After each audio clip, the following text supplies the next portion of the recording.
Sonra olsa orada giden bıkağımız düştü. Neçe? 755. Ha, 755 liralık mal düştü bıkak. 755. 750. Pılınçacağız on var indi. Bana 35 milyon alsın. Ne oldu da? Yok. 52'den 52'den. 50'den oldu mu abi? Evet dostlar. Tak 755 lira geldi. 95'lerinden mi 52'den mi?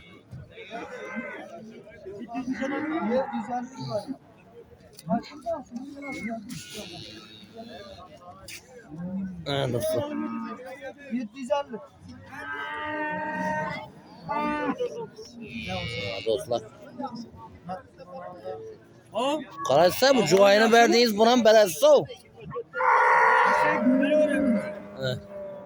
Ver çamını. 750. Pılınçadan oturalım deniz.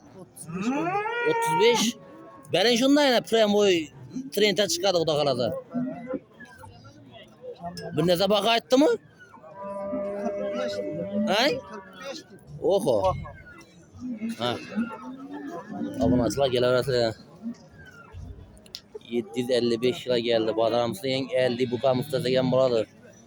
4 gün dekana 4 gün mal pazarında mı sıkıla kalada? Orası 4 gün mal pazarında.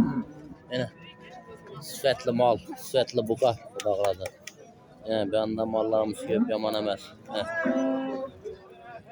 He.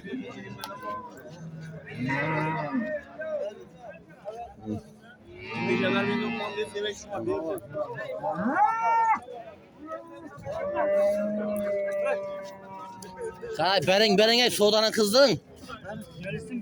İçe. Bolada onun içe. Geliştirip hayatın bana geliştirip. Hayatın geliştirip. Gözünüz görüp oturasın bergen vaktiniz. 35 milyon moldan dostlar. Ha.